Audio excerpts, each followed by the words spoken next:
All right. Hey, shalom, most high blessed to all of you out there.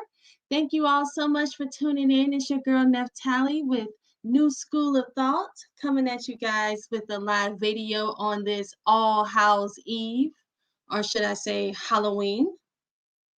All right, so let's take a look in the comment section and see if anybody left us any messages. Not yet, but I want to say most high blessed to all of you.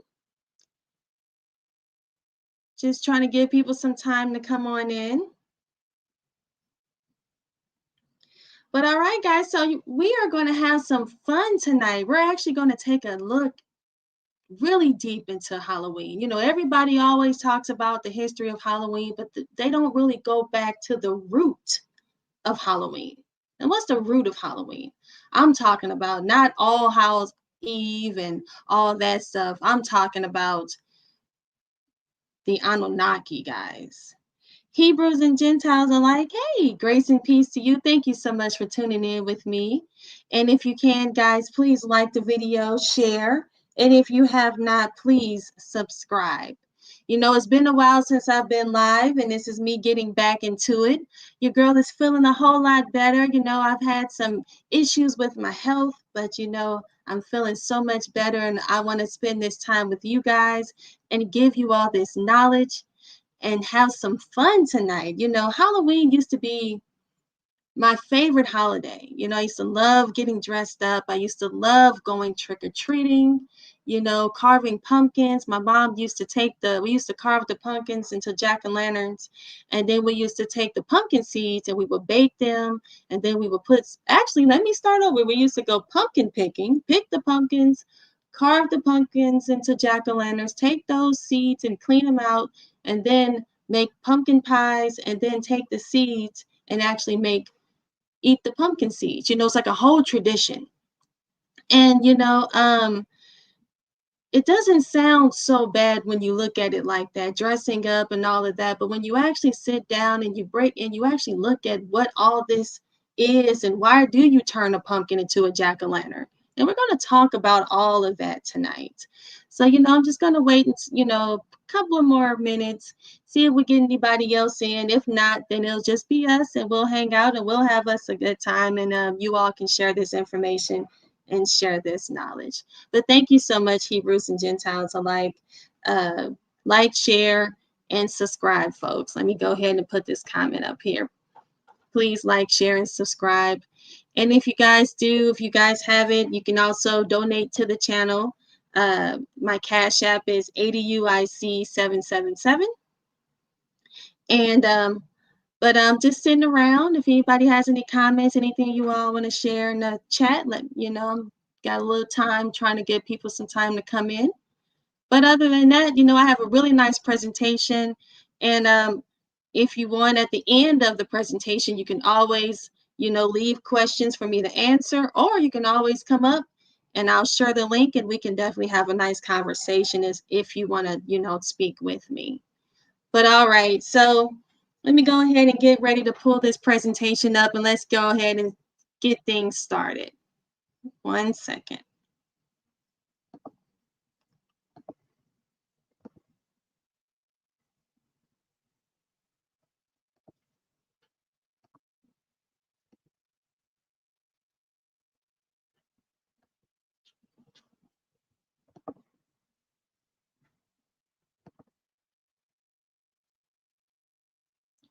All right, grace and peace and greetings to you, Elizabeth Broswell, 690. Thank you so much for coming out. So, guys, I'm sharing my screen with you all, and this is the beginning of my presentation.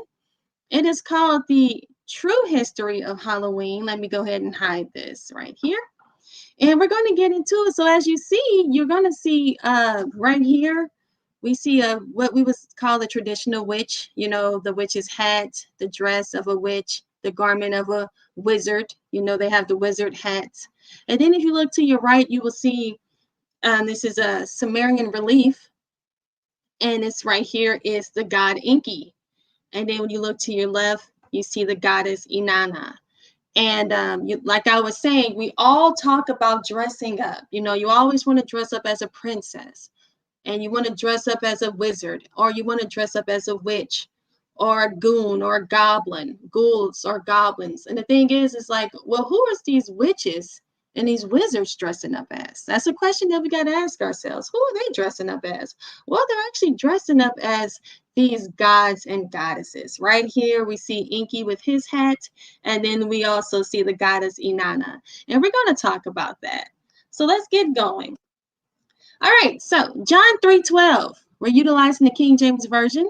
It says, if I have told you of earthly things and you believe not, how shall you believe if I tell you of heavenly things? There is a hidden history that has been obfuscated from us.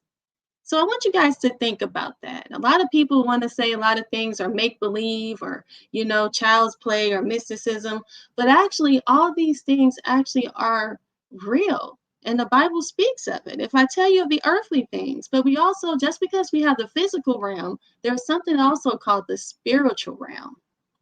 And that's what this whole day is all about, is the spiritual realm.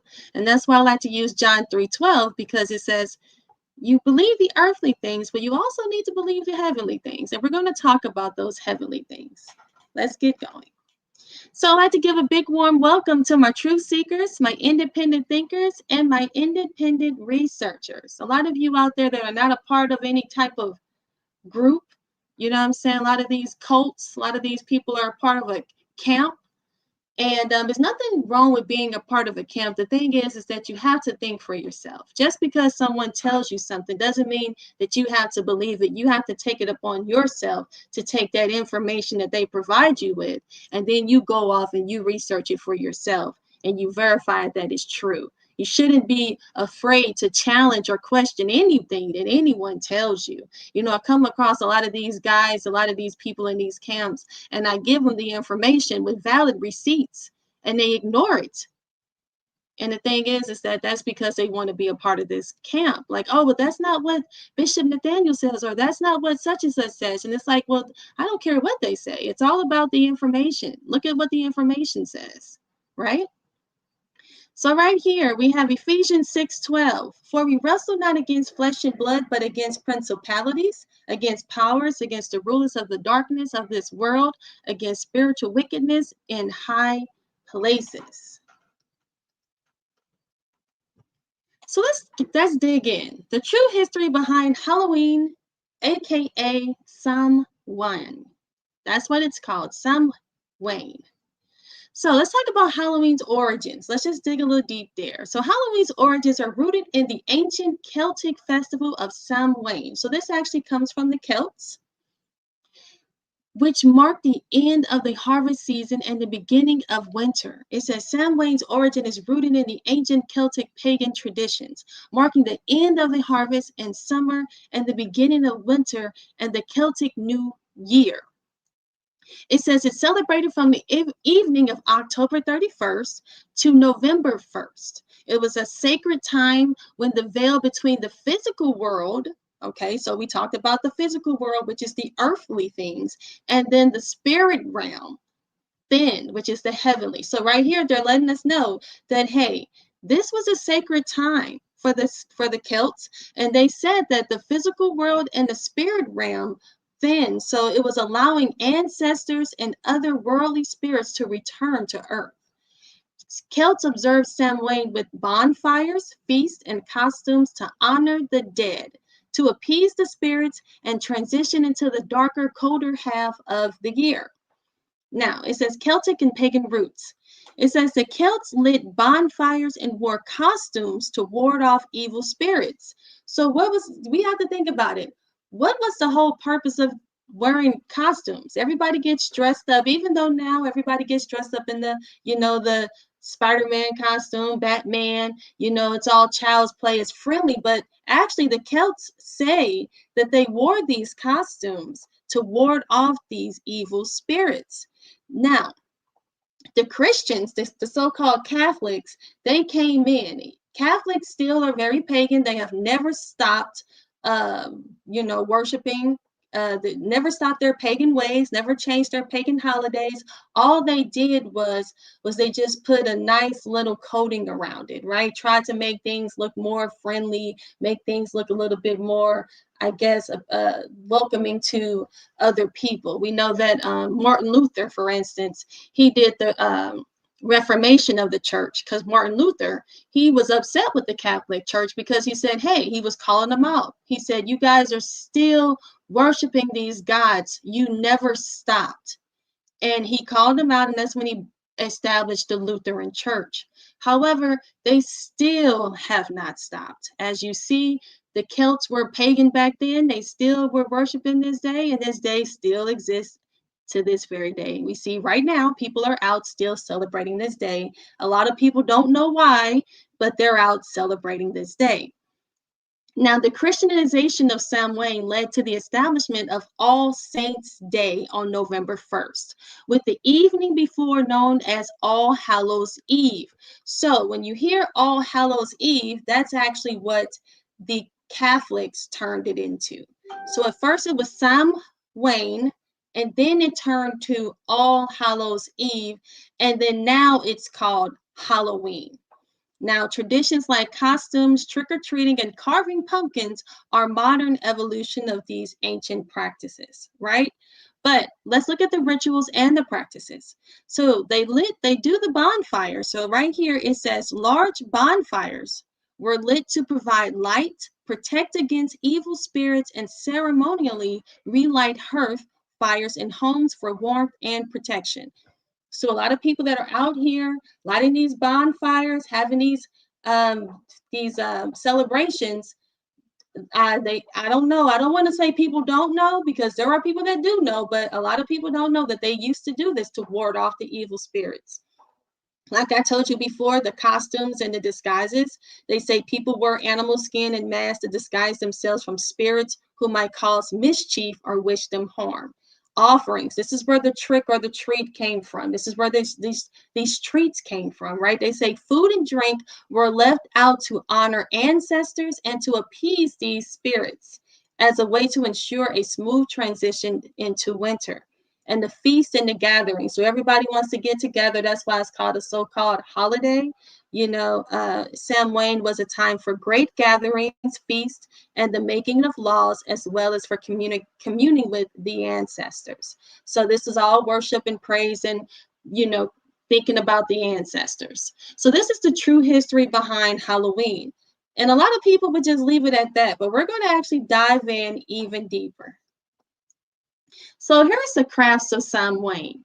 So they are the ones they're the ones that had the jack-o'-lantern. So they left these jack-o'-lanterns off to ward off the spirits. Remember, we just talked about the bonfires.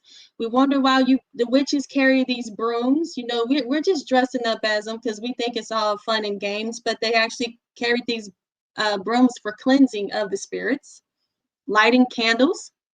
The black cat, we all know that witches love black cats, the black raven, the black widow, and the black sow or the pig. And then a lot of people lit sage or rosemary, or these what the Bible would call incense or something like that, to cleanse the spirits or to bring the spirits in, right? So these plants all came from Samhain, which the Catholics, now mind you, they're supposed to get rid of this tradition, but they never did. All they did was they just disguised it and used it as now a day for people to go out and go trick-or-treating with candy. But the thing is this day has never left. They're still worshiping and celebrating these gods. So who are the Celts? Let's give a quick little history lesson about the Celts. So the Celts and the Canaanite connection. You guys know I love to talk about the Canaanites. So the Celts were Canaanites, and right here, the Celts were an ancient Indo-European people who reached the apogee of their influence and territorial expansions during the 4th century BC, extending across the length of Europe from Britain to Asia. So they went into Europe, and they went from Britain all the way into Asia Minor. So they expanded deep. These were not a small group of people. It says the Celts were the Phoenician Canaanites. Now, this is not just me, but this is according to Dr. Thomas More. This is him right here. And he had written the book. He had written in the book of the history of Ireland how the Celts were the Phoenician Canaanites. He had a 4-book series. You can find his book series actually online on Amazon. And he actually digs in deep on proving how the Celts were the Phoenicians. Now, it says, since it's true that the Canaanite Phoenicians migrated to Europe in large numbers, a lot of people don't really know that when the Most High kicked the Canaanites out of the land of Canaan, everybody wants to say that they went and migrated into Africa, but they also migrated into Europe, okay? The Hittites, for example, went into Turkey. You know, when you look up Anatolia, you would know that the Anatolians were actually Hittites, and that's where Turkey is. So that's Asia Minor, as well as Europe. And Europe is actually named after who? Europa, who is a Phoenician princess, right? So this is just a little bit of information on that. If you guys want to look at that, take some time and read that. But I was sharing that. But right there, I'm letting you guys know that the Celts and these gods all go back to the Phoenician Canaanites. Let's get back into this witchcraft, right? So in Wicca, Samhain is the witches' new year. This is the witches' new year. Today is the witches' new year. It's a significant Sabbath, a sacred holiday marking the end of the harvest, the start of winter, and a period when the veil between, again, the physical and the spiritual world is the thinnest, allowing increased connection with the ancestors and the spirits. Celebration often involves setting up altars for the ancestors, creating special foods and drinks as offerings, performing rituals and introspections and release, and engaging in divination to look ahead to the new year. Now, you guys probably saw a lot of in my slides, this symbol right here.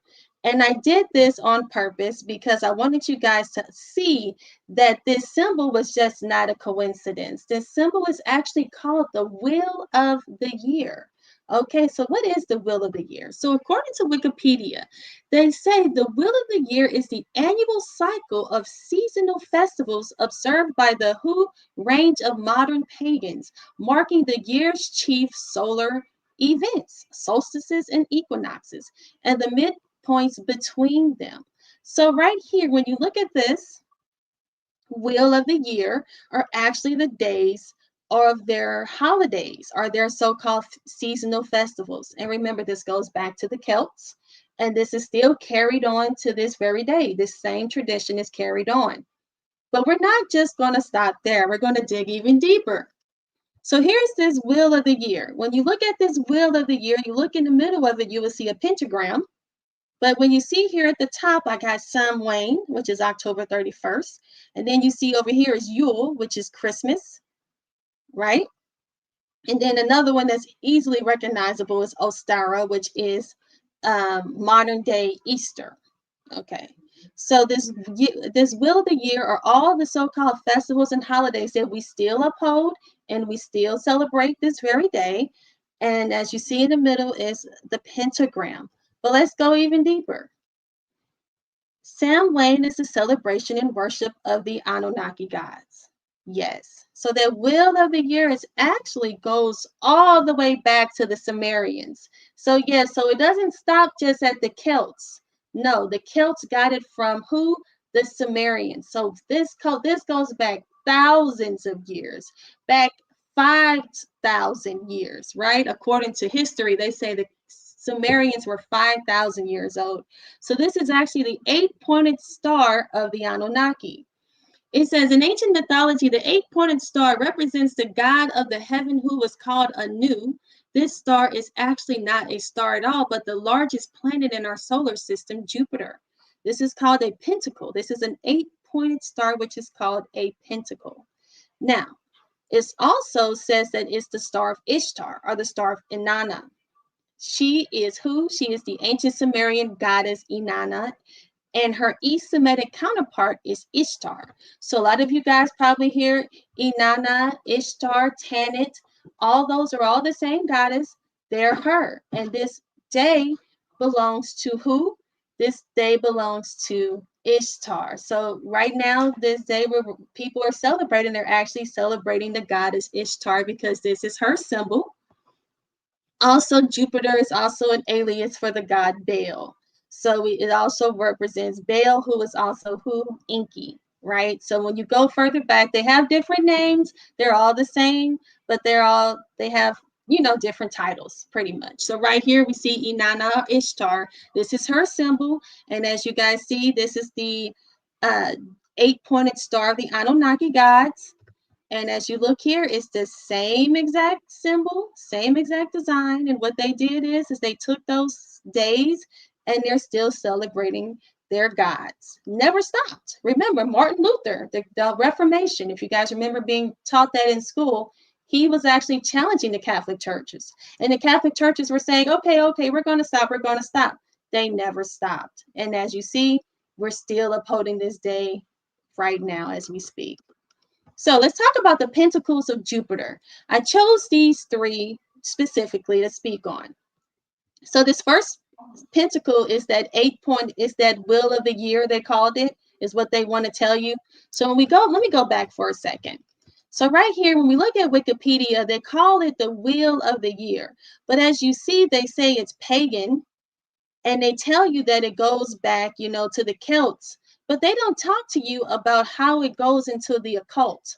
They leave that part out. Look at this right here.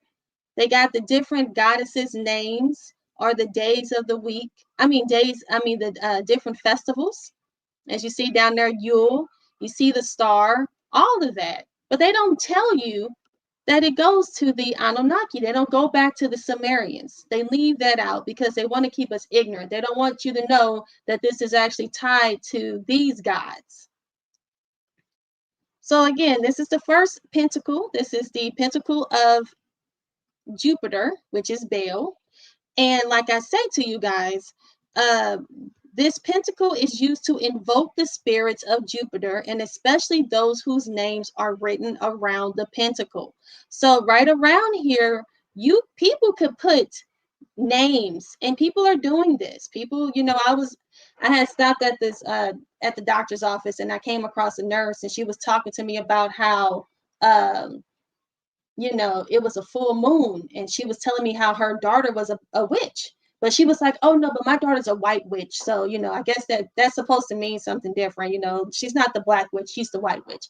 But the fact is that Wiccans are all around us. This was just a nurse, a regular woman, and it was a white woman, and she was just telling me, oh yeah, my daughter's a witch. So right here, excuse me, that wasn't supposed to turn there. But right here, these symbols, and these symbols are supposed to be for good too. They're supposed to give off positive energy. So this is how they bless someone. So if someone is a witch or studies Wicca, they will put someone's name in this symbol or this pentacle or this talisman to give them give them like how we pray to the Most High. Well, this is how they pray to their gods, by putting their names in here to give them blessings, right? So it tells you this pentacle is used to invoke the spirit of Jupiter. So they call on Jupiter, and then they put their names and they write it around this pentacle. And then they say, this is an editor's note, they say the pentacle is composed of mystical characters of Jupiter, and around it are the names of angels. So they also put the names of the fallen angels right up in here. And they actually are praying to them. Here's another one. This is a very popular one that we see all the time, this hexagram. And this right here is what we see a lot of the so-called Israelites or the so-called Jews. They utilize this one as well. This all goes back to who? Goes back to the Anunnaki gods. This has nothing to do with the Most High. They always want to argue. They always want to debate about it. See, one thing about it, before I got more knowledgeable about the truth, I used to wear a cross. And the thing is a lot of them, the Hebrew Israelites, they would teach and they'll say, hey, do not wear the cross. This has nothing to do with the Most High. Well, me being who I am, I said, well, let me leave this cross alone because I don't need this cross. Even though it says bear the cross, all that kind of stuff. But I said, let me leave it alone because I don't know.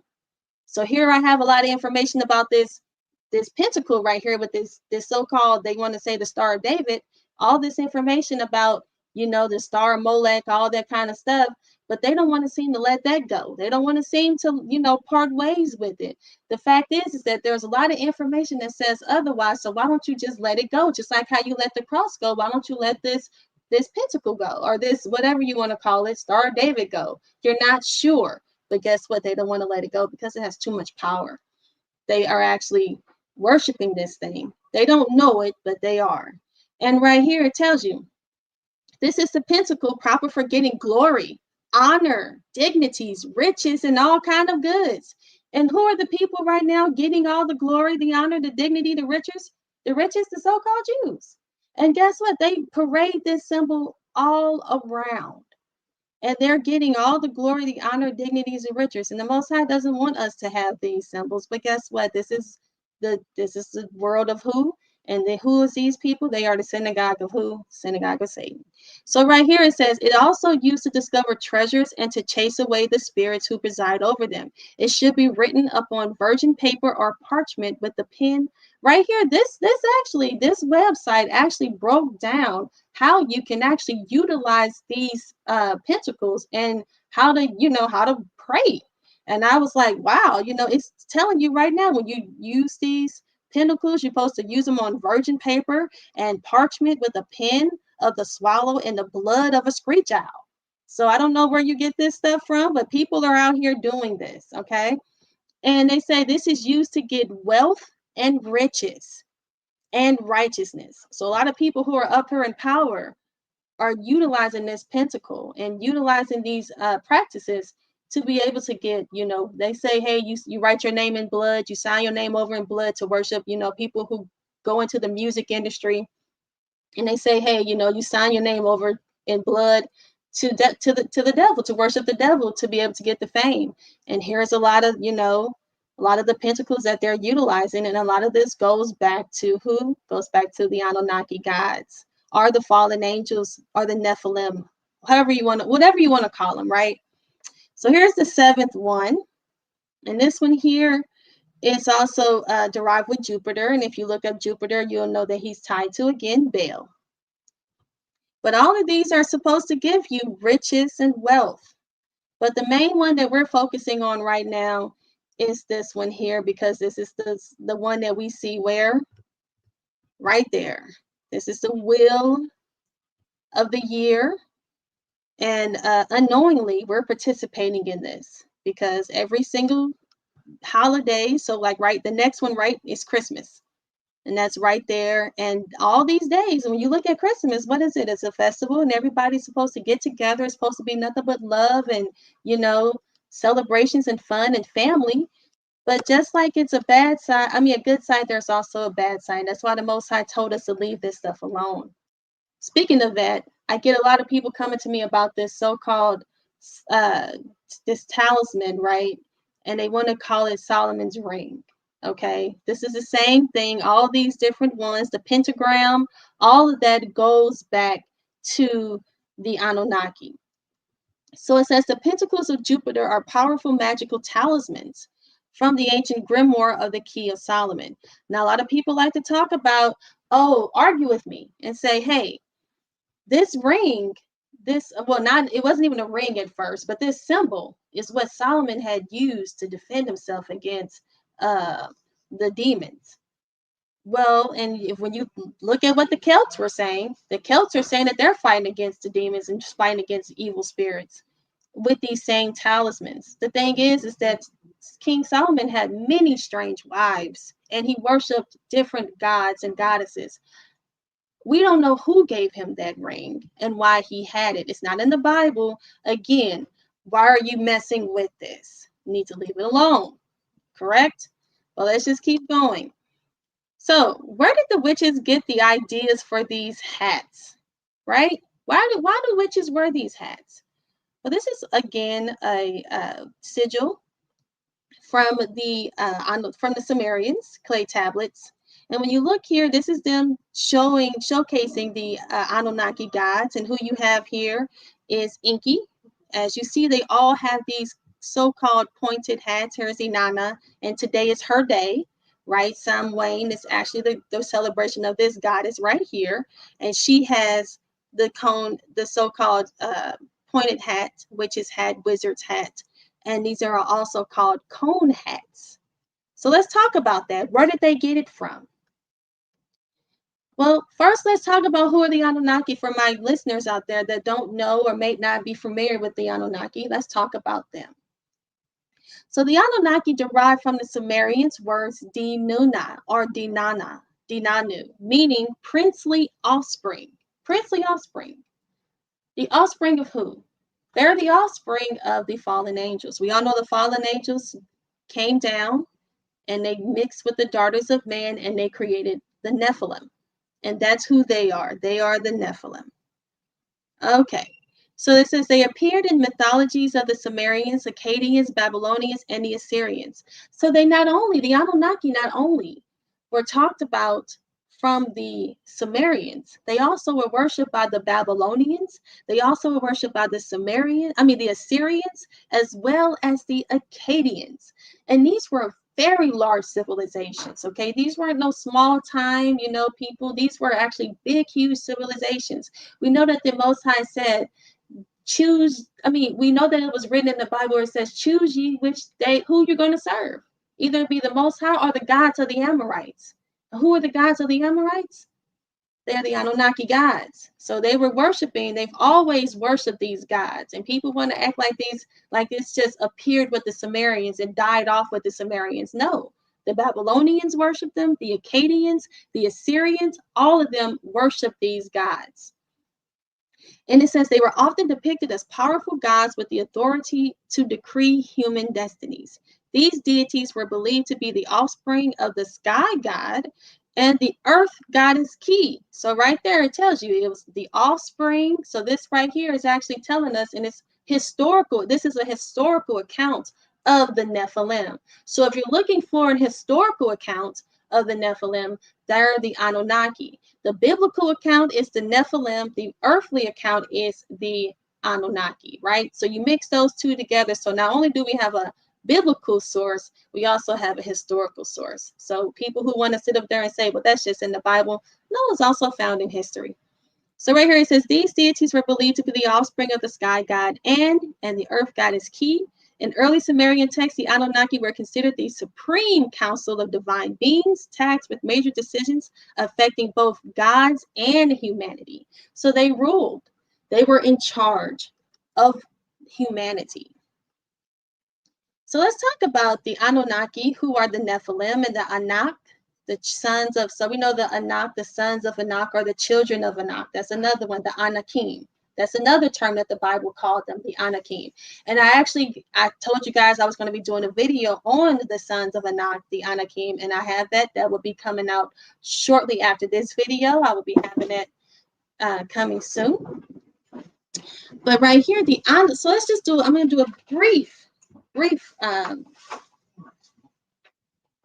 going to do a brief breakdown of the Anakim right now, but I have a really nice video presentation I have set up for you guys where I really break down the Anakim, right? But let's just talk about them really quickly. And if you look here at their heads, they have these cone heads, right? Pay attention to that. I want you guys to pay attention to these. And these are the Anunnaki gods, or what the Bible will also call the sons of the Anak or the Anakim.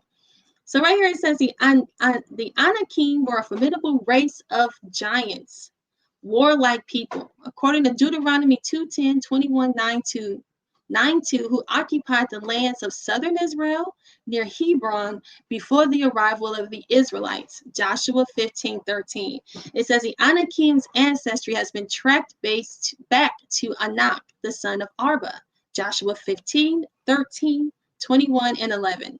Who at that time was regarded as the greatest man among the Anakim. That is in Joshua 14:5. It says the name Anakim most likely means long neck, tall. The Hebrews thought them to be the descendants of the Nephilim, a powerful race who dominated the pre-flood world. Genesis 6:4, Numbers 13:33.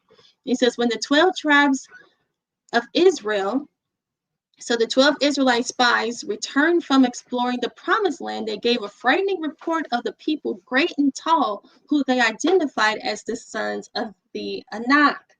Now, what's that's talking about is when the Most High he sent 12 spies, right? He sent them over there to Israel to check out the land. And they had came back and they say, hey, the Anakim are there. Now, who are the Anakim? The sons of Anak, they said that they were great and tall, a people great and tall, and they believed themselves to be mere grasshoppers. So these were giants. And if you look here at these Sumerian clay tablets, as you see, this is the god Shamash. Okay, this is one of the gods Shamash. And if you look at how they depicted him here, look how he's sitting up and he's very giant. And look at how small they are. They're very small. So this goes, like I was saying, here's a historical account to match the biblical account. Right here, they're showing you how these people were great, mighty, and tall, and he's ruling, and how small. And if you look down here, they're even smaller. So there's ones that are even smaller than that. And if you look here at the head, I want you guys to pay attention to these cone heads because I have a point to make about the cone head. And there's that star again. Remember that wheel of the year? There it is right there. And as you see, we have the smaller ones and we have these great, mighty, tall people. We look over here at the god Shamash again. Look down here. There are people down here. I know you might not have called them, but they're right down there. Look how small they are. So right here, the Israelites had said, hey, the sons of Anak are there. They're great, mighty, and tall. They were afraid. They said they felt like grasshoppers to them. They were so tall and powerful, and people worshiped them. So, like I said, I'm going to talk very more in depth about them, but I just wanted to give you a quick, you know, just a quick debut of them. And here we see Bill. He has that cone head. There he is. We see Osiris with this cone head. And then we see Akhenaten with this cone head. And look at how tall he is over the people. Look how tall he is, right? These are all Nephilim. These are all the sons of Anak. These people actually existed. We all know Osiris, you know, Egyptian, Baal. All of these gods, whether they call them pharaohs or kings or whatever, but they were actually descendants and offsprings or offsprings of the Nephilim. And if you look here, I'm making a big deal about these cone heads, and this is why. Cranial deformation was often used to indicate royalty and high social status. So people used to actually take their babies and they used to wrap the heads of the babies and deform their heads. A lot of people in Africa did that. And like I said, I'm going to talk more about it in depth in my video. But I wanted to show you guys how people used to wrap their heads. Why were they wrapping their heads? Because they wanted to look like these people. They wanted to have the cone. And the cone heads were very important because it was often to indicate that you were royalty and that you had that royal blood, okay? And there was practices like head binding. So I want to talk about the secret knowledge of the cone. So let's dig in deep here. Deeper. We're going even deeper. So here's my guy John Basquiat. He made this painting, and a lot of his paintings were actually hidden. And it's actually, you know, a rumor, or what you would like to say, you know, they said that he was actually killed by the CIA, but they say that he died of a drug overdose. So who knows what's the truth? But it looks like he was trying to give us people some hidden knowledge in his paintings. And his paintings are going for millions and millions of dollars, hundreds of millions of dollars, but they used to be hidden. And now they brought them back out. But if you look here, he had in his painting the knowledge of the cone. And if you see here, there's a cone, and then you see the word Amorite, and then you see 10 yin, and then you see dunce, excuse me. And then you see the number 2/3, Amorite, knowledge of the cone. So here's John Basquiat. He was a very famous painter. You probably would have heard him. Jay-Z actually talked about him in one of his songs. And he actually bought a Basquiat painting, you know, because he said that, like I said, his paintings are worth a lot of money, and paintings he want to pass down to your children, because he was talking about how he invested in art, and he wanted to have something where his children can hold on to and passed it down to them. So this is John Basquiat. And they say Basquiat with crossed out words unveiling hidden messages and hidden meanings within his art. They also said Basquiat paintings had hidden black light images. So under black light, so when you look at the painting, everything was fine, but when you put it under black light, it exposed hidden meanings, hidden messages. So it says that Basquiat frequently crossed out words in his paintings as a deliberate and multifaceted artistic choice, but they said that it was unveiling the hidden meanings in his art. So what's going on? Like I said, here we have Jay-Z and Beyonce. They actually use this equals pi is what this is called, this painting within a Tiffany's ad. And I believe this person here said they've been hiding a Basquiat for decades just to use it for a Tiffany's ad. So for the longest, they've been hiding this man's art. Like I said, it's rumored that he was killed by the CIA, but they also said that he died from a drug overdose. So let's take a closer look at this painting and see what he was trying to tell us. So this is equals pi. And it says Amorite, 10 yen, and dunce. Right there, 2/3. So what is he talking about, Natalie? Let's get to the point, right? Let's get to it. So what a dunce. So immediately upon reviewing this painting, many would think of this as a contradiction, considering Basquiat is referring to knowledge, but also has a dunce hat, which represents stupidity. However, when you review the etymology of dunce hat, you will see that this hat at one time represented intelligence, high intellect, and the occult.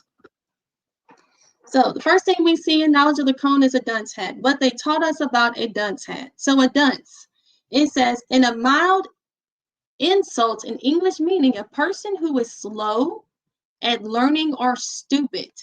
In art, dunces are often comedically shown wearing paper cone hats, dunce caps marked with dunce, dumb, or school children sometimes compelled to wear a dunce cap and to stand or sit on a stool in the corner as a form of punishment for misbehavior or failing to demonstrate that they had properly performed their studies. So people used to actually put this cone on their head, this cone hat, a dunce hat, and it's supposed to represent stupidity or dumb or that you're stupid. However, what they did was they took the cone, which actually used to represent royalty, power, all of that, and they changed it because they don't want us to be smart. They don't want us to know what it is. We're the dunce. They want to keep us limited in the understanding of what an actual cone is. So let's talk about the cone of power. So let's get back to Halloween. What's all this mean? So here we go. The cone of power. It's the raising and directing of a spiral of psychic energy in a ritual and spell craft. So when you look here, again, this all goes back to this very day. We have our Native Americans. They all stood around this cone. This was actually the cone of power. This is that bonfire. Remember I was talking to you guys about earlier? Yes, that's the bonfire. They all sat around, and this over here, the witches they all would dance around this cone of fire. Here's another image here of them dancing around this cone and that's what the bonfire is for. Now when you look here, let me zoom in right there for you guys. There's the cone, and it represents air, water, fire, and earth. These are witches' symbols. So we're going to talk a little bit more about the cone of power. So let's see what Wikipedia has to say. So when you guys take some time to look into this cone of power, it says the cone of power is a method of raising energy in ritual magic, especially in Wicca. It says the cone of power is visualized as a cone of energy that encompasses the circumference of the magic circle of Wiccans and tapering off to a point above the group. As a group, the cone is formed by the Wiccans standing in a circle, sometimes holding hands and focusing on a single point above the group. And in the center of the circle, they then dance, drum, chant, or perform various other ritual gestures in order to raise the energy and extend it upwards. So when you see, and people are doing this right now, this is the day that they're doing these rituals on, and people would look at them and say, these people are crazy. Why are they just dancing around this, this fire? They're chanting, they're drumming, they have all this stuff going on, but they know what they're doing. The thing is that if you look at them and you dismiss them, you keeping yourself out of it. Now, a lot of people don't want to have anything to do with it. That's fine. But the thing is that they're not doing this just because of fun. They're actually doing this because they're actually raising up the spirits of the dead. They're actually communing with the dead. They're actually doing all the things that the Most High said not to do. They're doing that. And what day are they doing that on? This very day right here. So let's get back to these costumes. Here we have our good friend. We love Gandalf the Grey. We all see him. They always have the wizards. They always have these beards. They always have these big old cone hats, right? Well, a lot of these so-called Anunnaki gods, they all had these elongated heads, right?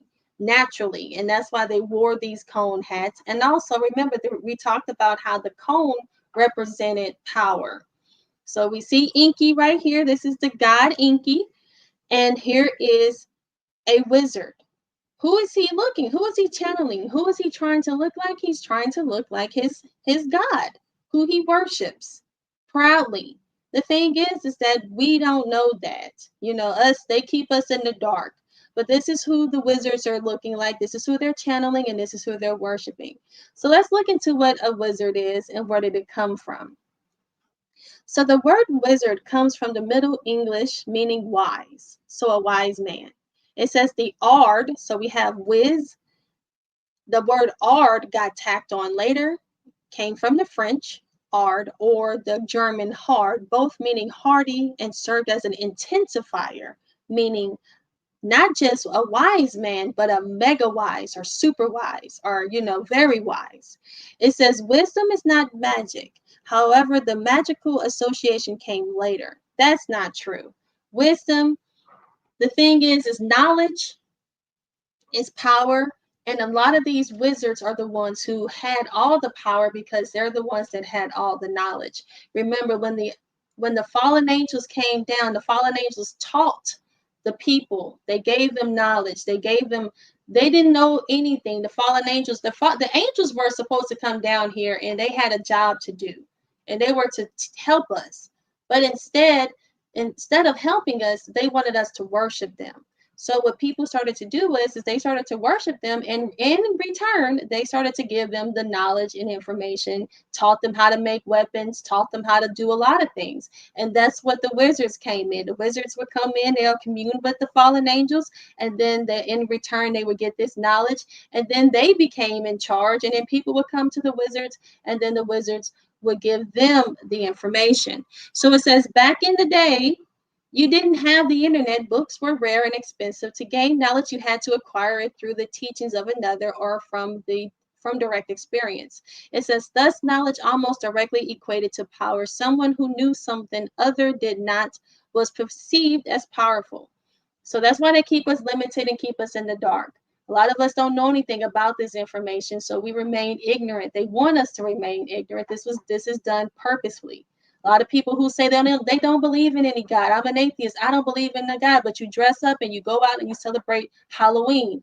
You're worshiping this God. Whether you like it or not, you're going to be worshiping their gods. If you don't sit down and actually take the time to figure out why are you doing what you're doing. It's not as simple and easy as we think it is. It's very complex. So, like the Chaldeans, for instance, there was a king who had a dream, right, in the Bible. And he said, he reached out to the Chaldeans because the Chaldeans were wizards. And he asked them to decipher this dream for him. He couldn't understand it. And guess what? They didn't do a good job of it, but they used to go to these people, like they said, went to these wizards to get discernment, to get knowledge, to get information, and they got it from the wizards. And these wizards look like who? They look like Enki. So it says a wizard gained knowledge to incredible degrees. They explored frontiers others didn't know existed or would shrink from, such as they the ways of the occult. Magical talent almost came as a bonus. For the most part, they were after truth, but it yielded a perception so strong it would affect the lives of millions. So it says people believed in wizards, be it the man who walked by them, ancient tome in hand, his eyes able to fix you to spot with a glance, or a half mythical sorcerer who lived at the top of the mountains in distance. The ones where storms gathered and strange sights appeared, people believed they had power, and thus they did. It says a wizard then is a living expression of the power of knowledge. He is the embodiment of wisdom, the one who knows. So a wizard is the one that had the power, and knowledge was that power, information. So right here is a stereotypical image of a wizard, and we just talked about that talisman, right? And we talked about the wheel of the year, and as you see, he has both. And we talked about Jupiter, the planet. As you see, all of that is right here in this image. I didn't make this image. I actually found it, and I was very impressed because everything that I talked about, I was actually able to find, the wizard in their traditional garb, also with these pentacles, and also with Jupiter right there. And as you see, this is what they, pentagrams, all those different things, they all utilize this, and they utilize it right now to worship these gods. And again, I talked about these pyramids. Everybody wants to talk about the Egyptians. Why did they build the pyramids? Well, they know why they built them, because the pyramids were the cone, and knowledge is the cone, and these different uh, cones represented, like this one here represents air, and they had meanings. This one's earth, this one's fire, and this one's water. And when you put it all together, you get what? You get a pentagram, right? And this one here represents the spirit. And this is how they crossed over into the spirit realm, by utilizing this pentagram. So here's another image of, Enki and the wizards. So we also saw in that Basquiat painting, he talked about 2/3, right? My guy said 2/3. What about 2/3? So right here in Zechariah 13:7-9, it says, "Awake, O sword, against my shepherd, against the man who is in my companion, says the Lord of hosts. Strike the shepherd, and the sheep will be scattered. Then I will return my hand against the little ones. And it shall come to pass in all the land, says the Lord, that 2/3 in it shall be cut off and die, but 1/3 shall be left in it. I will bring the 1/3 through the fire, will refine them as silver is refined, and test them as gold is tested. Then will call on my name, and I will answer them, and I will say, this is my people. And each one will say, the Lord is my God." So what is this all about? 2/3 out of 100 is 666, right? When you take 2/3, so the Most High said 2/3 aren't going to make it. So what does that 2/3 means? That they followed the beast. And the beast number is what? 666. So my guy Basquiat, he has some knowledge, right? Some real deep knowledge. And when you actually sit down and then you actually put all of it together, then you're actually able to break all of it down. So right here, it tells you that 2/3 are not going to make it. The Most High said what? He said not only 2/3 aren't going to make it, but they're going to be cut off and they're going to die. He didn't say they're not going to make it. He says they're going to cut off and die, but 1/3 shall be left. And he says he will bring, so us 1/3, us here, right? Us here that's worshiping him. He's going to bring us through this fire, and he's going to refine us, and he's going to clean us up. And he said that we'll call on his name, and we are going to call on his name. And he said that we will be his people. We are his people, and that's who we are, right? So 2/3 out of the 100 is 666. 2/3 are not going to make it. And my boy Basquiat also had the Amorites. And what's the deal with the Amorites? I like to talk about the Canaanites. I actually went on to, one of my brother's platforms, and I was trying to talk to them about the Amorites. They kicked me off so fast, guys. Oh my gosh. People do not want you to talk about the Amorites. And they always want you to think that these Amorites are these little African pygmy peoples. The Amorites were the Babylonians, okay? They were the Babylonians. They were the most prestigious people on earth, okay? The Hittite is your father. The Amorite is your mother. That is a reason why, not because they were very powerful people. Right here it tells you Wikipedia. This, if they don't have to pay for it, you don't have to go looking anywhere. It tells you right here the Amorites were an ancient Northwest Semitic-speaking Bronze Age people in the Levant, initially appearing in Sumerian records. So the Amorites appeared in the Sumerian records, and they also appeared in Egyptian records. And right here, they tell you that, well, the Amorites ruled on the Egyptians. The Amorites actually ruled the whole world, right? They were the Babylonians. It says the Amorites established several prominent city-states in various locations, such as Eden, Kurta, Larsa, and Ebla, and later founded what? Babylon and Old Babylonian Empire. They also founded the 14th dynasty of Egypt. So, like I said, everybody wants to, and this is done purposefully. People want to ignore this information. They do not want this information. They don't like it. I don't know why, but they don't want to hear it. But I do know why, because it's prophesied in the Bible. But the Amorites were the Babylonians. And I'm going to break down the big deal about it in just a second. But right here, this is the Code of Hammurabi Stele. And right here, remember we talked about Shamash at the beginning, who was the Anunnaki god. There he is, right there, sitting down. And here we have the king Hammurabi. And I'm going to talk about him a little further in my presentation, like I told you guys on the Anakim. But right here we have Hammurabi, who's actually a real person. Okay, he's actually on the wall in the Library of Congress, on the wall in Washington, D.C. They have his image on the wall as one of the great people, one of the top great lawgivers, because he had the Code of Hammurabi. And as you see, he's right here paying homage to his God. He's saying that he got this law from Shamash. He got the law from the Anunnaki right there. So it tells you that the Amorites were very prominent, and they established city-states in various locations. So all over the world. They weren't these small little medial people Ron Dalton wants to say African pygmies. No, they established Babylon and Old Babylon, and they sat on the throne of Egypt. They ruled over Egypt. So everybody wants to talk about how great Egypt is. Well, guess what? The Egyptians allowed the Amorites to sit on their throne. That's how important they were. They say, hey, come on, I want you to rule over here too. So the Amorites are still in power and are still ruling. According to what? According to prophecy in the book of Revelation, Babylon the Great. So if the Amorites were the Babylonians back then, they are the same people right now. It says in Revelations 18, King James, it says, and after these things I saw another angel come down from heaven, having great power, and the earth was lightened with his glory. And he cried mightily with a strong voice, saying, Babylon the Great is fallen, and has become a habitation of devils, and the hosts of every foul spirit, and a cage of every unclean and hateful bird. For all nations have drunk of the wine of the wrath of her fornication, and the kings of the earth have committed fornication with her. And the merchants of the earth are waxed rich through the abundance of her delicacies. So right there, they're letting you know.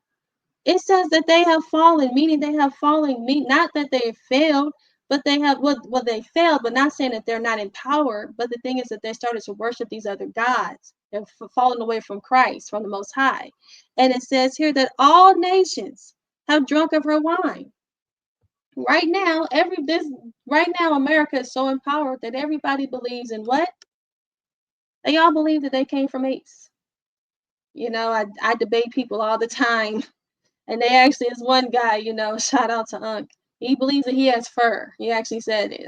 My fur. I was like, fur? Oh my gosh. What have you, that's how much impact these people have, that they made people believe that they actually came from apes. But where did that come from? Where did Darwin get that from? Well, he actually got that from the Sumerians. Yes, again, it goes all the way back 5,000 years, and it goes all the way back to who? The Anunnaki, because the Sumerians actually teach that they came here because the Anunnaki gods came down and they mixed man with humans. I mean, apes with humans, and created offspring. But what do they teach us now? They teach us that they took out the God and now they just say apes evolved. But right here is what the Sumerians taught. So what did it say here? It says, for all nations have drunk of the wine of the wrath of her fornication. Well, right here you see, this is all the same thing, the same people, the Sumerians, the Babylonians, all of them are all the same, and they all are still teaching the same stuff this very day. The only difference is they took out this God, but this knowledge and information is still being taught. It says here in 2 Timothy 4:3-4, for the time will come when they will not endure sound doctrine, but after their own lust shall they heap to themselves teachers having itching ears, and they shall turn away their ears from the truth and shall be turned unto fables. And right here, as you see, they have taken away Christ, our Savior, and have replaced him with being apes. Now, that's another story if we talk about, humanoids and all of that. Did that actually take place? Are there people with, monkey genes and humans? That's enough. We can leave that for another conversation. But the thing is, for them to believe that this is how everybody was established upon this earth, no, that's not true. But guys, I'd like to thank you all so much for tuning in to my presentation. I hope you guys enjoyed it. And if you have any questions or anything that you'd like to share with me, please let me know. But I'm getting ready to go leave out of here and go back to the chat and see what we have. Let's see. Let me go ahead and remove that. So you said Christ hasn't saved anyone. Well, Christ said that he will return, right? Right now. Okay, let's see. Let's go back to that scripture. Let me go back.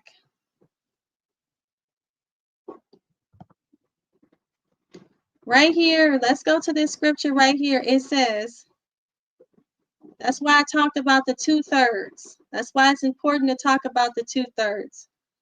Because right here it tells you 2/3 are not going to make it. He says, I will bring the 1/3 through the fire. So right now he knows that we're in the fire. So yes, he has not saved us yet. But it says here that he's going to bring us through the fire. And he will refine them as silver is refined. But right now, he says he's going to test them as gold is tested. They will call on my name and I will answer them. So, yes, he says that he will. He will bring us through the fire. So he understands that we're in the fire. And when he comes back, he's going to come out. He's going to come back and he's going to bring us through the fire. Now, I didn't go through this whole presentation for no reason. Donald Trump said himself that he wasn't going to go to heaven. Why did he say that? And thank you so much, School of Skills. Thank you. I appreciate that. Good presentation. Appreciate you. Thank you. Oh.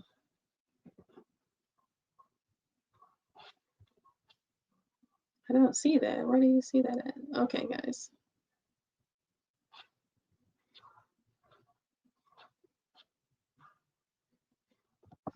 Okay. Midwest boxing 415. Sorry, I just joined. Would Anunnaki be considered so-called black or pale? Thank you so much for sending that super chat, guys. I appreciate it. 1 second. I'm trying to look at something.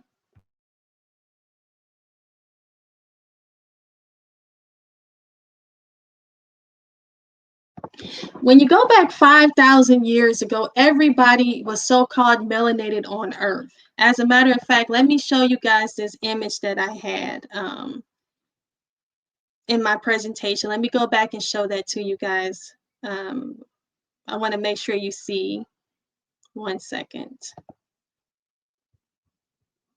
This is a really good prime example of that. I want you to look at him.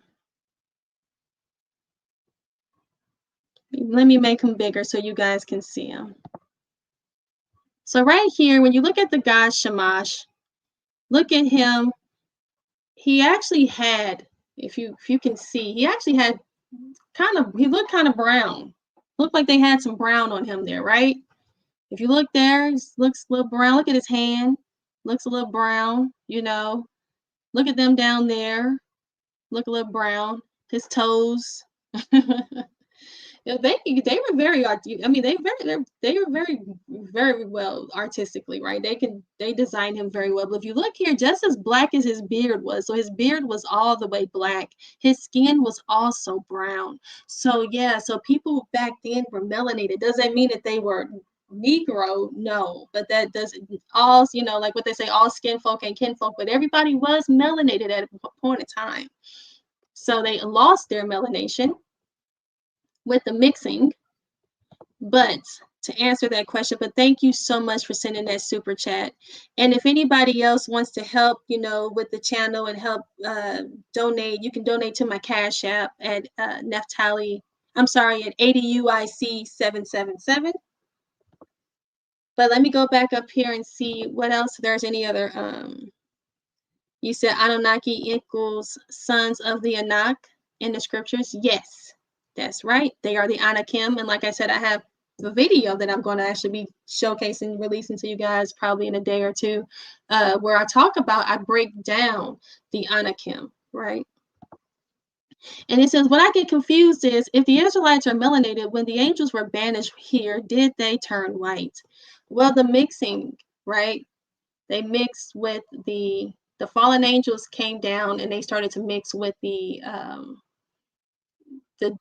women, right? The daughters of man. Now, what happened is, like you said, well, you might think that I might have contradicted myself because I showed Shamash with melanated skin. But what could have happened is that the Most High, as a punishment, he would cause leprosy. So what ended up happening is, eventually it probably just kept happening to the point where, they started to lose more and more and more of their melanin. They want to teach us that everybody went north and turned lighter.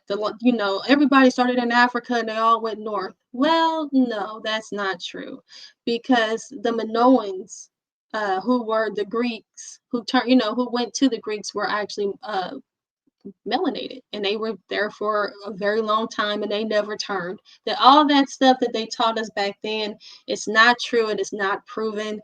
Everybody wants to teach that the Canaanites, first of all, the Canaanites are nowhere in Africa. Okay, you look at Babylon, the Amorites, you look everywhere, they all were in the Middle East, and then they all traveled to Asia, they all traveled to Europe, they all traveled around the world, and they all traveled to America. America is actually named after the Amorites, which is Amuru. Amuru Ka, which goes to the Amuru Khan. He said the character Jesus couldn't even save himself from his father setting him up. Well, do you want to hit the link and come on and have a conversation and get some things off your chest? Because I see you've been saying some comments. And I would love to have a dialogue if you're ready to talk about it. I can share the link of it, or if anybody wants to come in. It doesn't have to be anybody with negative comments, but it seems like you need to be educated a little bit more. So, like I said, I can definitely share the link, and let me go ahead and do that. If I get anybody that wants to come up. But again, like I said, if you guys want to definitely help me with the channel and help the channel grow, please, donate to the Cash App, ADUIC 777. Now, let me go up here and see what you say. You said not the Nephilim hybrids, the son of God themselves. Oh, yeah, everybody was melanated. Yes, yes. The sons of God, yes, they were melanated. Yes, yes. Yes. Midwest boxing. Sorry, that's what I meant earlier. I was saying that they started off bronze, then fallen white, became white. It's a lot of more, as I stated. Yeah, no worries. Everything's fine. All is well. Yeah, it's a bit, it's a lot that we have to think about. It's a lot to dig into. And I hope you guys, watch this video again and take this information and actually dig even deeper into it. Like I said, I like to reach out to my independent thinkers and my independent researchers, because a lot of people are not just doesn't take just one, like for instance, Darwin. A lot of people like to quote Darwin, what Darwin said. Okay, but what about what this said? What about what that said? This debunks that, that debunks that, this debunks that. But they don't want to Darwin must have been some form of got some form of had some form of blood in him that people are still talking about him this very day. Some kind of power, because to teach that you were an ape, that, oh, most have blessed to you, Shabbat Shalom to you. Yas Botanicals, thanks for coming. But yeah, like I was saying, these people have a lot of power. Like they say, the Amorites, people have drunken of her wine, right? That's how much power Babylon has. Babylon the Great. Love you too. I dropped the link for you. How can a Bible believer be an independent thinker? It's impossible. Well, the truth has to start somewhere, right? And what you do is when you look at the Bible is always the foundation. And what you do is you build on top of the Bible. I'm not opposed to science and I'm not opposed to history, but always the Bible is the foundation. And what you do is like I said, I took scriptures and I matched them with history.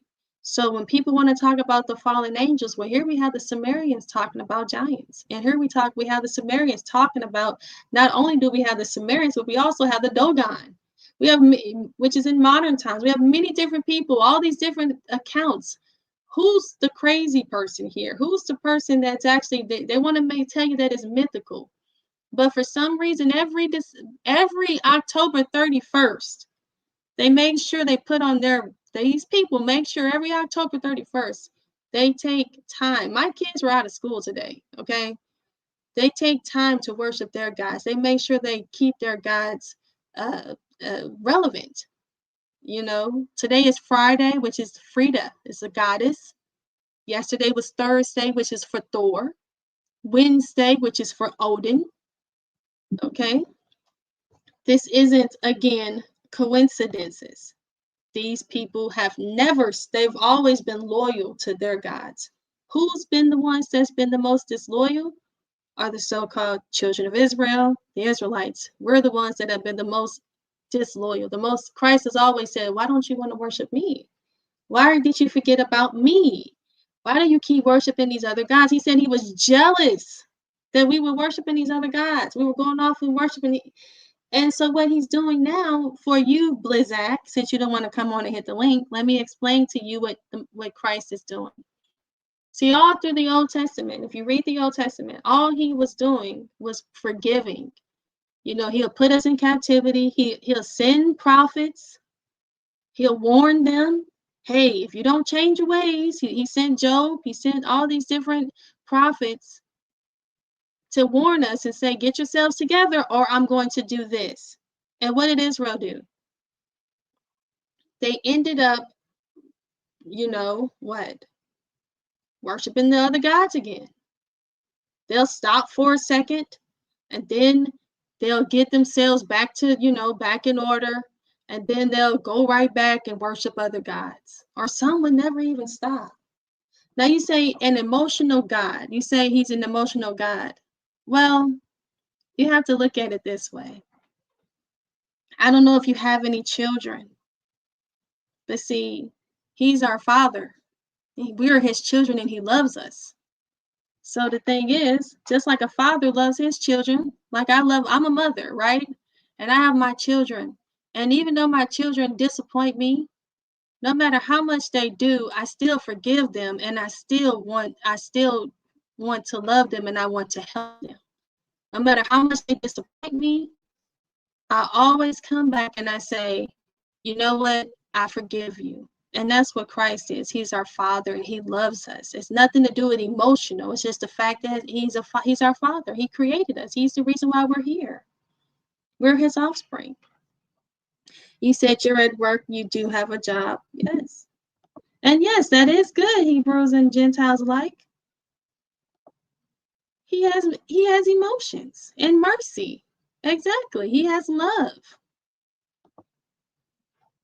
Is that a weakness to show mercy? Is it a weakness to show mercy?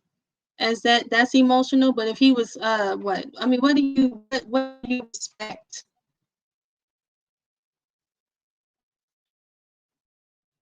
Okay, let's see what you say. Bible believers can and should be an independent thinker. The perceived conflict between faith and independent through is often a misunderstanding. Exactly. The Bible itself encourages critical thinking rather than blind passive acceptance. Fact. It says Yah's okay. Yah has emotions and yes, mercy. Yes. For instance, the Bereans in Acts 17:11 were praised as noble because they independently examined the scriptures daily to verify that what the Apostle Paul was teaching was true. Facts. It says, furthermore, believers are directly commanded to test all things. Boom, there you go. Hold on, they gave us some sound effects. Let me test all things right there. I like that. Test all.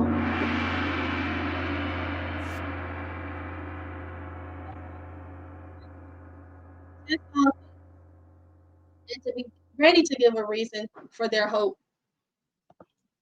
It says this demonstrates that the idea is not blind faith, but an examined faith where one uses their mind to understand the text and to discern it from flawed human interpretations. Boom.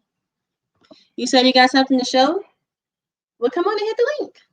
Did it need me to share it again, or did you want to come up? All right, let's see. I'll share the link again and see if anybody wants to. If not, I won't hold you guys for too much longer.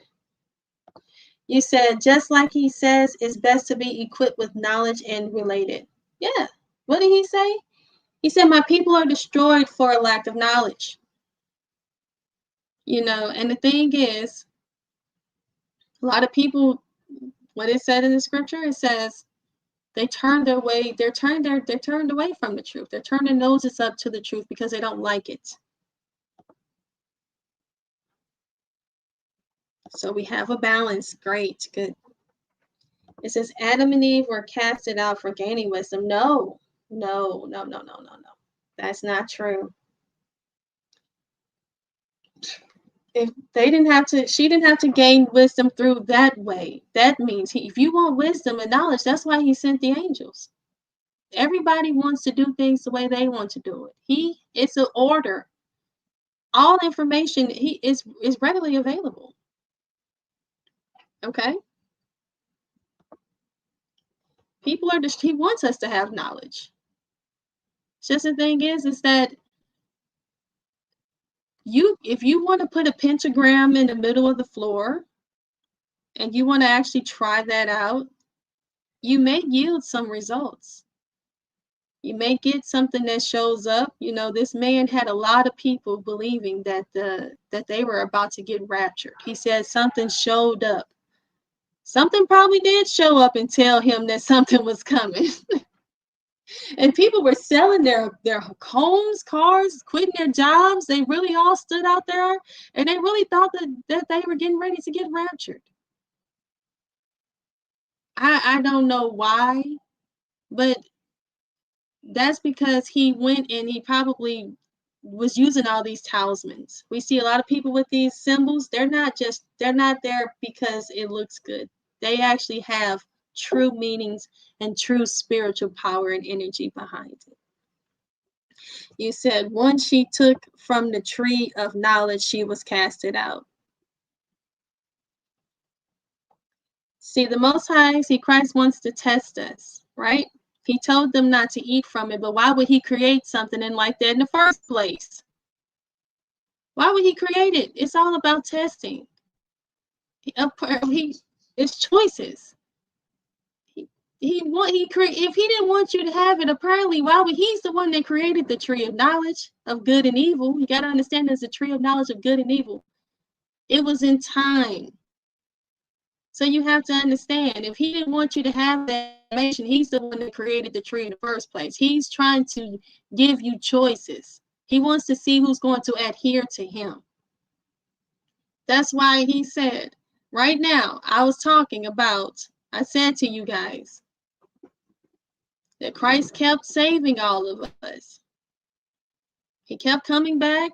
He came down, and you said he was tricked. He died for our sins because he's our father. A father would die for his children. He loves like you. If you have children, you would die for your children. You would give your life for your children. That's what he did because we're his children. But see, now, your children can only take you so far. He wants to know who truly is for him. So through this time, right now, we're being tested. Right now, this is a time that we're being tested. And once he realizes, no more are we saved by Moses. No more are we saved by David, the offspring of David. No more are we going into captivity. No more of that. What he wants to know is who's really for me? Who's really for Christ? And once he realizes who his people are, he says that he's going to pull us through the fire and he's going to refine us. So there's a lot of people right now who are weeping for Tammuz. A lot of people are celebrating Christmas. A lot of people are out trick-or-treating right now, dressing up. It's going to be a sad day when Christ does come back because he got people like me and you, all of us out here trying to push this message and wake people up. But people have a choice to make. And you, my brother, Blizzak 2792. You said, how could he test when he already knew the outcome of the test? You have to make it's a fork in the road, okay? It's a fork in the road. So yes, you have to go right or you have to go left. Hey, Most High Blessed. How are you doing? How you doing? All right. So you said you got some things you want to share with me? Yeah, there's two things in the Google Messages. You said what? The messages. We mentioned. You said my messenger? Yes. Thank you. Yeah, got about two things for you to see. All right. Well, okay. I hate to say this. We're going to try to see what happens. I'm on the free StreamYard, so we'll see if they let me present some things. But let me take a look at it. I'm looking at it on my phone. I see you sent me 4 messages. Okay. So you talk about right here that, okay, you want to share your screen? I can't share my screen. I'm on my phone. Oh, somebody sent me $20. Thank you so much. I truly appreciate it, guys. So help your sister out, I'm trying to rebuild up. I've been sick, trying to get back in order, trying to get things back in order. So I'm on the free StreamYard. It wouldn't let me play my introduction. And they took a lot of things away. So a lot of things I wanted to do, I couldn't do. But if you guys help me get through this and we can build this channel back up, and you guys also send it to my Cash App, that would definitely help as well. But thank you so much. I truly appreciate it. All right. So, you got here, you said that's a thought. You said what Canaanite means genetically. You said the Canaanites were an ancient Near Eastern people who lived in the Levant, modern Israel, over 3,000 years ago. Genetically, ancient DNA from the Canaanite burials shows that they were a mix of Levantine hunter-gatherers. Ancient Iranian Anatolian farmers. Okay. So 99% of your DNA, European Celtic. So this is your DNA background that you got back? Yes. So they're saying that you were you're Celt, Norse, and Germanic? Yes. And also Canaanite. Well, let me ask you a question since I got you up here. Yeah, go ahead, please.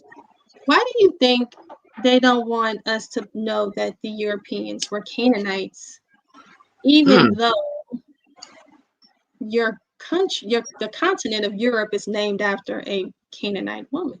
True, yes. Why do you believe that? So why do they want to make the Canaanites, even though they were pretty much the most powerful people on the planet. Really, they want to make them like they were these poor people when they were actually ruling the entire Mm. world. I mean, it's hard for people to hear that, and it's hard for people to believe it, but it's true. Mm. What do you think? Yeah, good question. I don't know why they don't care for the Canaanites.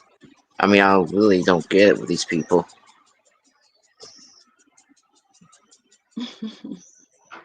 But this is so. Where did you get this ancestry test done? Ancestry.com. I just found out about a lot of the Irish things I got. And they didn't tell you that did it actually say Canaanite in the No, it result? didn't say anything about Canaanites. Okay, you just It, shared that too. You just shared that. okay, go ahead. Hmm. Go ahead, please. No, I was just asking you. So you added that yourself to that.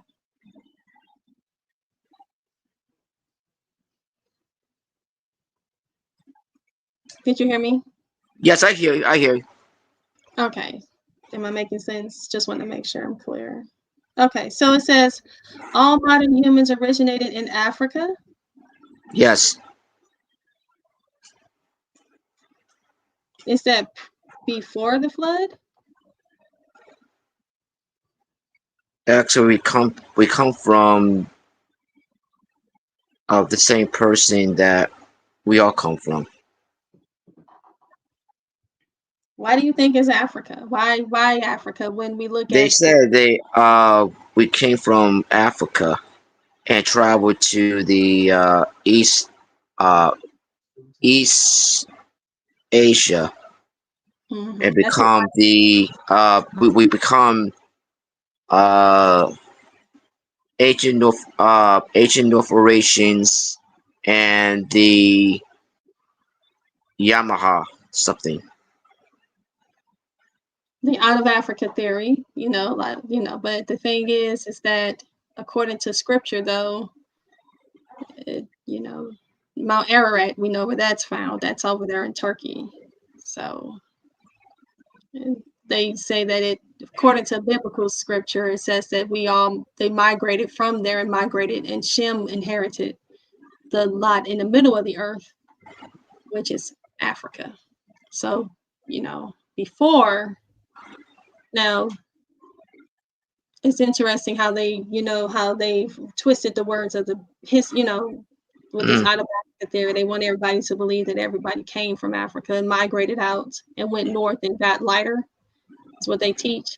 Yeah, that's what they're saying that we left East Africa millions of years ago and went to East Asia.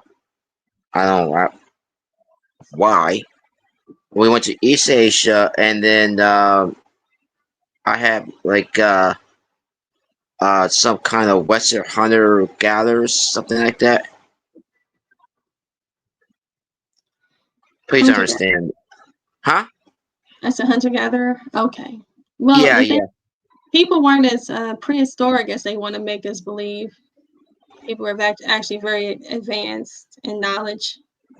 I mean, some were, some weren't, but people when you look back at the Stonehenge, you look at Göbekli Tepe, you go back, the further you go back with these civilizations, you go, the Sumer, look at the infrastructure, Babylon, for instance, they still have the gate, the gateway into Babylon, they still have that gate, and it's Ishtar's gate, and they actually put it a part of their city, I mean, a museum.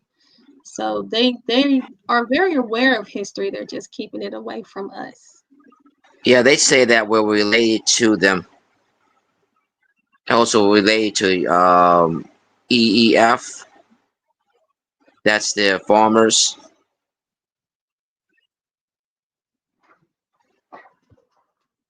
They say we're Oh, related to like free people.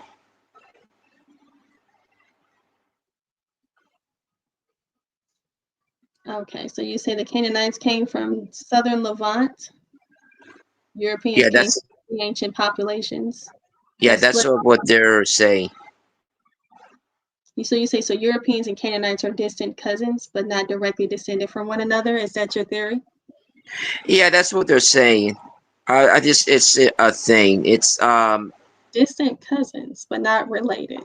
yeah, That's it's that's isn't that I don't take anything seriously. It's like, oh, you're this.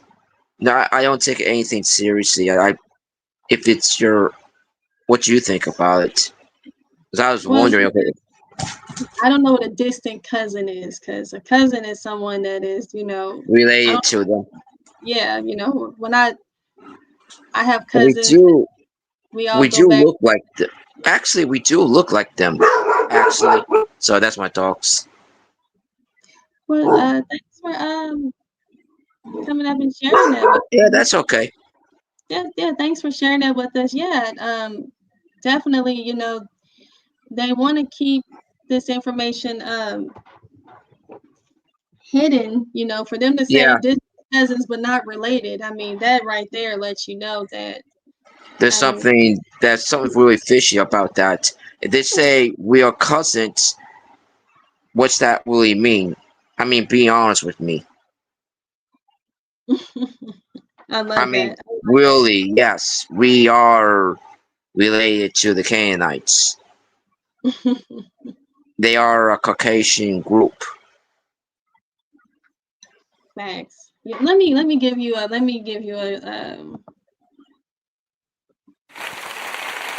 applause for that. Thank you for coming on and sharing it.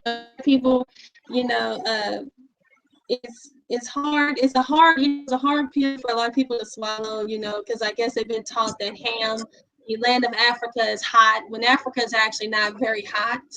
It's True. very actually, one of the coldest places in the world is in Africa, in the Lesotho. It's very freezing. It's cold and it's hot. It has snow.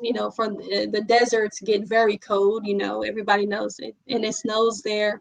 It's actually pretty warm in Asia. That's where it actually is pretty warm. And the word Ham, the name actually Ham is actually a surname for Asians.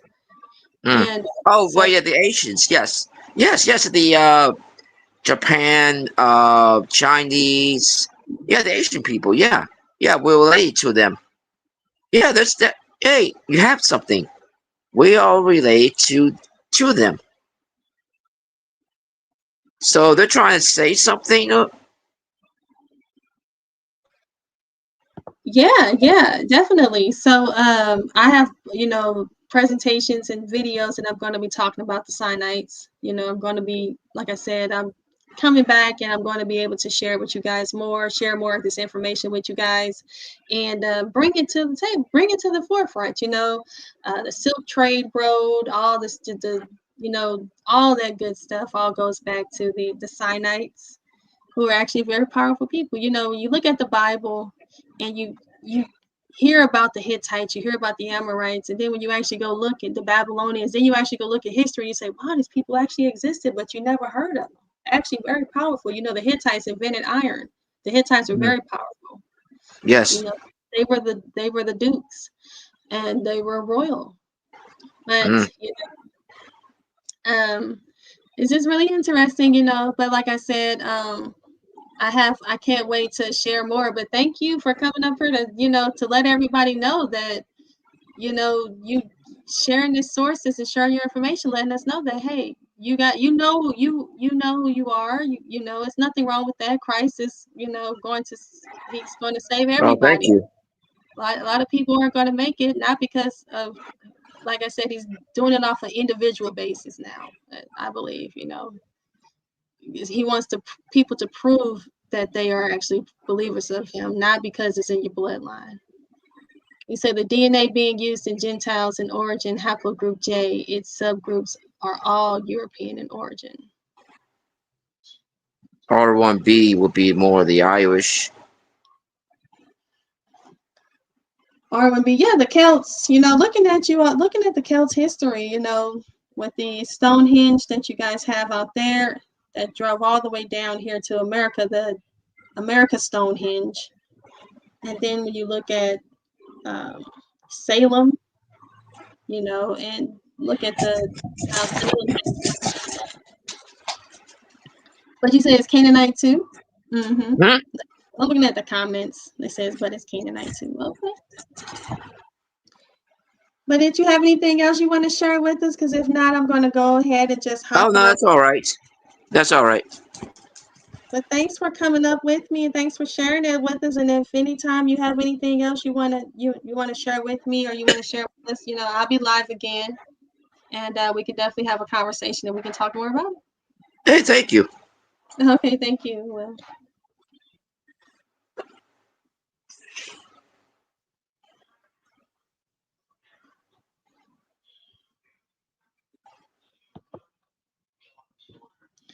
All right. Does anybody else want to share anything with me? If not,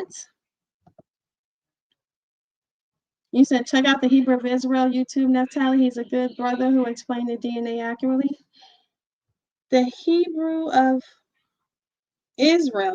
Okay, the Hebrew of Israel. Okay, I'll definitely check him out. Thank you. You say haplogroup E versus J. Excuse me 1 second.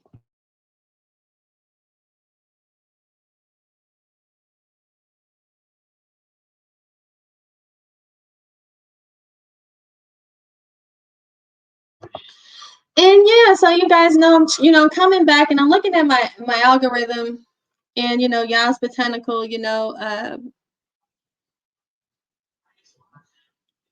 my sis, thanks for being a good supporter. And anytime you have anything that you want to share, if you have anything that you want to, you may want to bring out. I'm looking at my algorithm, I'm looking at my analytics and all that kind of stuff. And I noticed that I'm not really reaching a lot of my sisters. So, I'm trying to get more women involved, trying to get more women. I know I talk about a lot of stuff. A lot of people, like I talked to my brother. I said, do you know who the Anunnaki are? Do you know that, he looked at me like, what? So I know I talk about some things that still are not, mainstream with a lot of people, and probably really not with my sisters. So if there are some things, thank you, Yas Botanical. Thanks for the link. If there is anything that you guys think would be a good topic for, women, or if you have Botanical, if you think you want to, come up and, do some work with me,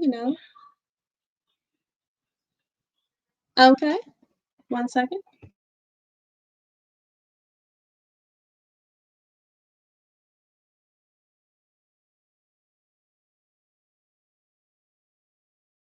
You know what? Actually, I'm looking at the Hebrew of Israel's channel, and you know what?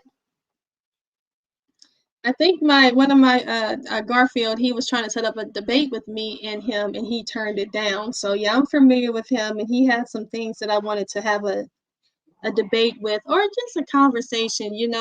Sometimes it's not even about um, it's not even about debating. It's about exchanging information and exchanging knowledge. That's what I'm on. I was trying to go on and talk to Deacon, or he's priest now, right? Of with Sakari, and I was just really trying to wanted to trying to understand, where is the disconnect? What is missing? What do I need to explain to you that will help you, get past this point? What more do you need to stop teaching these lies? What more do I need to prove to you? Because it's interesting how much information people require and how little information they require. With me, with this information, that I have to be, very thorough. But with other people, they say Esau is a white man, and then you say, well, Esau married Canaanite women that you say are black. How is he still white? They don't care. But when I come up with the Canaanites and come up with history, come up with science, come up with archaeology, come up with all kinds of stuff, they ignore it. But again, it all goes back to that fabulous scripture, that prophecy, that people will turn away from the truth. But guys, I thank you all so much for tuning in. Those of you that supported, please like, share, and subscribe if you have not to the channel. Also donate. My Cash App is ADUIC777. And like I said, I will be back. I hope you guys had fun with me tonight. I sure had fun with you. This was an excellent build. I hope you learned something. And if you have anything you want to share, please don't forget, you can always comment in the video. And also, what you say, Celia? You said agree or disagree. Please be respectful. Also, tap that like and button. Hey, my thing is, and yes, remember to like. It's I love people to disagree. Thank you. Awesome discussion. Yes. You said you enjoy listening and learning from K Judah. This channel, when it's posting, gets Gates of Hoda, Dante. I enjoy the content. All right. Well, shout out to them. And also, yes, share, folks, like and follow, for please. And like I was saying, also, leave your comments in the comment section if you have anything you want me to address or anything you want me to talk about any further or do a live video on. Just let me know. Hit me up in Messenger on Facebook. I'm on Facebook. I'm Naftali Israel. But guys, again, I had a great night with you all, and most have bless.